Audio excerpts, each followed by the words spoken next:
September 10th, 2014, we just received a ½ inch of rain. There's still some drizzle falling, as you can see. Our bunkers, they still drain okay, but you can see they're definitely slowing down in their performance.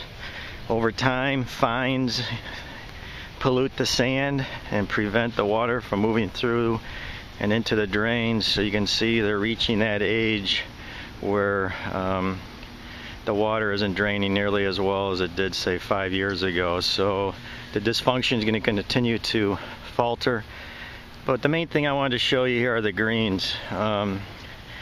We have XGD in these greens, which is that drainage system. And let me get the angle here. You can see, I'm sure, with the naked eye it's very obvious, I'm sure you can see it here. Every 6 feet you can see a line. It looks like a football field. Here's one that's very pronounced. Where the grass, when we try to push it, dry it out, firm it up, get the green speeds fast, the drying lines that pop up, especially in the shallow rooted poania plants. So, you know, that's a very discouraging defacing of the green and the putting surface.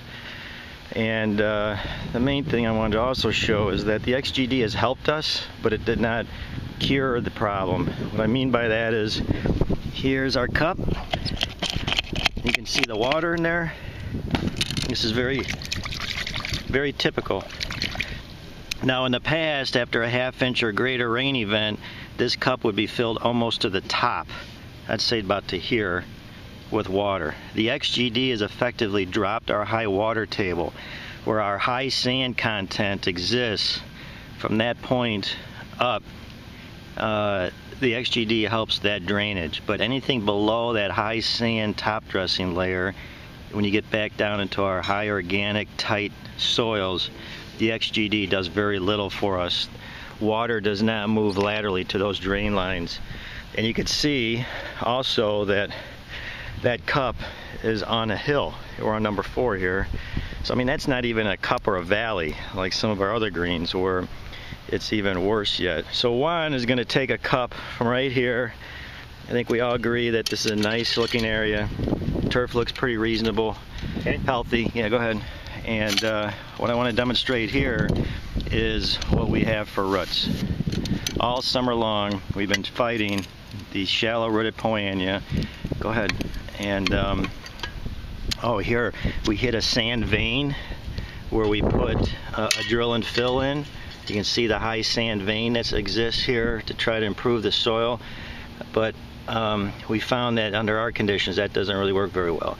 So what we'll do is we'll just kind of shake the soil around here a little bit, see where it naturally breaks off. You can see a few scraggling roots, but generally speaking, you get down much more than 1.5 inches and there are no roots. Very, very few roots in with any kind of depth to it. So this goes to show you that it's how important it is to have hardy turf growing on these greens.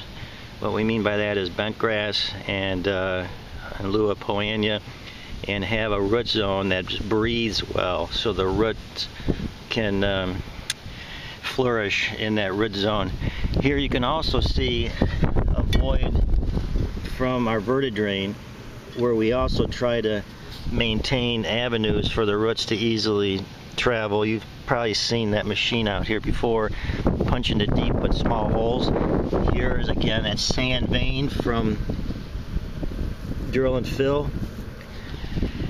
So hopefully this demonstrates clearly the physical aspects of these old push-up greens, with some of the things we've tried over the years to improve them, which most of the things we have done and continue to do does help them, but they all fall short of fixing it and lacks the overall positive drainage that's so important for playability and plant health.